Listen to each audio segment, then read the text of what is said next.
माँ से हर कोई प्यार करता है, चाहे वो मनुष्य हो, पक्षी हो या जानवर। एक बच्चा अपनी माँ से जितना प्यार करता है उससे ज़्यादा कहीं उसकी माँ उससे प्यार करती है। एक माँ और उसके बच्चों के बीच का जो रिश्ता होता है वो बेनाम होता है। उसको कोई नाम नहीं दिया जा सकता। एक माँ को अपने बच्चों से और बच्चों को अपनी माँ से प्यार करने की कोई वजह भी नहीं होती। वो प्यार बेवजह होता है। ये अलग बात है कि हम सबके बीच कुछ ऐसे जालिम लोग होते हैं जो एक माँ को इग्नोर कर देते हैं अपने चंद फायदों के लिए।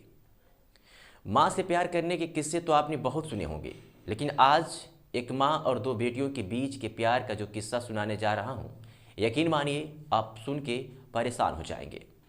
एक ऐसी माँ और दो बेटियों के प्यार की कहानी जो कभी एक दूसरे से अलग नहीं होना चाहती थी, और यही वजह रही कि अपनी माँ के शव के साथ उन दोनों बेटियों ने वर्षों गुजार दिए। और फिर एक दिन अचानक उनके दरवाजे पर पुलिस दस्तक देती है। जिस कमरे में शव रखा हुआ था उस कमरे को खुलवाया गया तो पुलिस के पैरों तले जमीन खिसक गई। वो शव अब कंकाल बन चुका था। नमस्कार, आदाब। मैं अरविंद कुमार सिंह अपने क्राइम दस्तक के इस एपिसोड में आप सभी का स्वागत करता हूं। दोस्तों, आज की जो सच्ची कहानी है वो उत्तर प्रदेश के वाराणसी जनपद की है, जिसे भगवान शिव की नगरी कहा जाता है।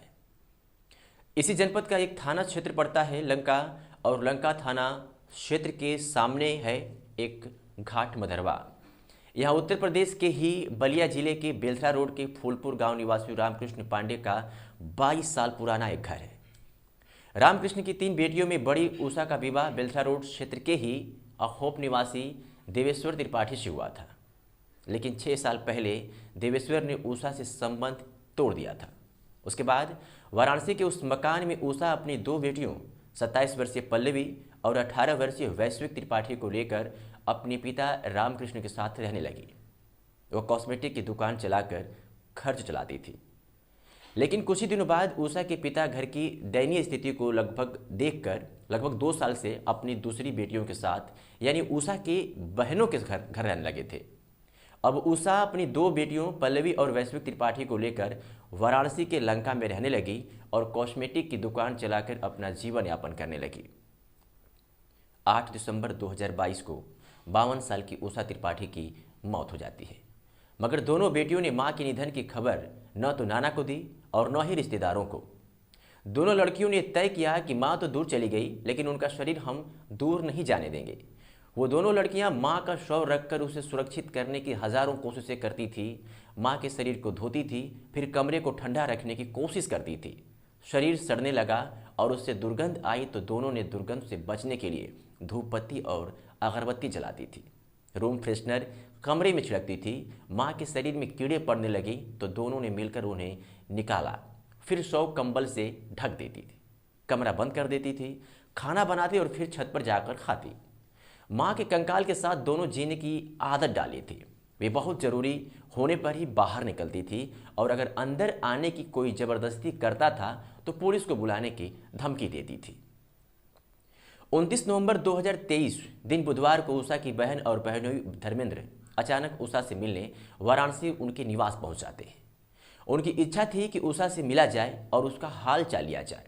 उन लोगों ने उषा की दोनों बेटियों को आवाज़ लगाई, लेकिन कोई बाहर नहीं आया। चूँकि उषा तिवारी का जहाँ घर था उस एरिया में अभी कम ही लोग रहते थे। उनके घर के आसपास किसी का घर नहीं था, जिसके कारण किसी को बदबू का पता नहीं चला। इस बार दरवाज़ा न खुलने पर धर्मेंद्र को शक हुआ और उन्होंने डायल 112 पर सूचना दी। इससे पहले भी उषा की बीमारी की खबर सुनकर रिश्तेदार आए तो दोनों बेटियों ने कह दिया कि माँ बहुत ज़्यादा बीमार है, डॉक्टर ने किसी से भी मिलने से मना किया है। मौसा मौसी की सूचना पर पुलिस मौके पर पहुंची। मकान का मुख्य दरवाज़ा तोड़कर अंदर घुसी। घर के अंदर से भयानक बदबू आ रही थी, जबकि दोनों बहनें इस तरीके से घर में रह रही थी जैसे कुछ हुआ ही ना हो। पुलिस जब अंदर की तरफ बढ़ी तो बेटियों ने रास्ता रोक दिया और कहा कि वह माँ का कमरा है, उधर नहीं जाओ। पुलिस जब उस कमरे में पहुंची तो दोनों कंकाल के पास जाकर रोने और बिलखने लगी। पुलिस ने जब कमरे में पहुंचकर कंबल हटाया तो सभी सहम गए। दरअसल शव पूरी तरह से कंकाल में तब्दील हो चुका था। चमड़ा और मांस पूरी तरह से गल चुका था। सिर से लेकर पैर तक केवल हड्डी ही दिख रही थी। शव को पोस्टमार्टम के लिए भेजा गया। एसओ लंका शिवकांत मिश्रा ने बताया कि पूछताछ में कई खुलासे हुए हैं। मां से प्रेम में दोनों ने नाना से दूरियां बना ली थी और मां के बीमार रहने पर खूब सेवा की।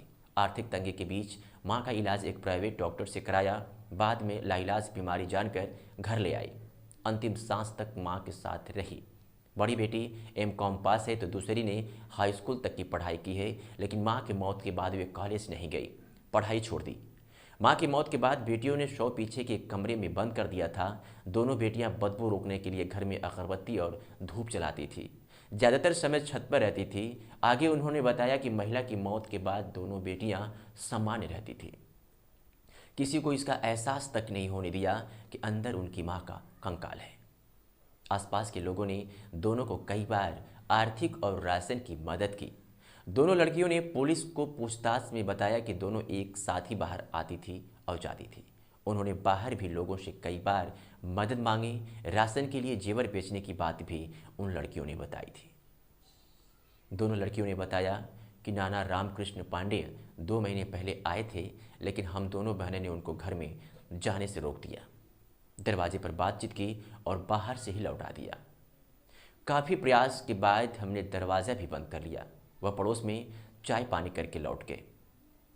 एसओ लंका ने बताया कि आज पुलिस को सूचना देने वाले मृतका का बहनोई धर्मेंद्र अपनी पत्नी उपासना के साथ बुधवार को मिलने आए थे, जिसके बाद इस घटना का खुलासा हुआ।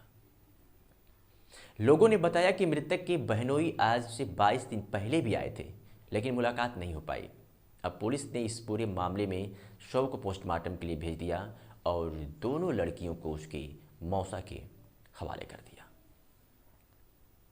माँ और बेटी के बीच इस रिश्ते को लेकर जो मरने के बाद भी वो लड़कियां अपनी माँ से अलग नहीं होना चाहती थी कि चर्चाएं खूब जोरों से हैं।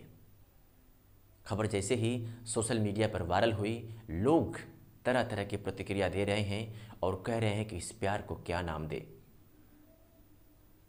माँ और बेटे या बेटी के बीच के रिश्ते, खास करके प्यार को लेकर के, एक दूसरे के ऊपर कुर्बानी को लेकर के तमाम सुने होंगे, लेकिन इस कहानी ने एक अलग ही माहौल बना दिया है कि भला एक शव के साथ, वो भी लगातार 1 साल तक 2 बेटियां कैसे रह सकती हैं, वो भी एक पढ़ी लिखी होकर के। दोस्तों, आपकी क्या प्रतिक्रिया है इस खबर को लेकर के, इन दोनों बेटियों के प्यार को लेकर के? आखिर क्यों उससे जुदा नहीं होना चाहती थी ये दोनों बेटियां? वो प्रतिक्रिया कमेंट सेक्शन में हमें ज़रूर बताइएगा। इस खबर में इतना ही। कल फिर मिलते हैं ठीक इसी समय किसी एक नई इंटरेस्टेड कहानियों के साथ। तब तक के लिए चाहेंगे इजाज़त, लेकिन जाते जाते आपसे एक निवेदन कर जाएंगे, इस चैनल को आप सब्सक्राइब कर लीजिएगा, वीडियो को लाइक कर दीजिएगा। धन्यवाद।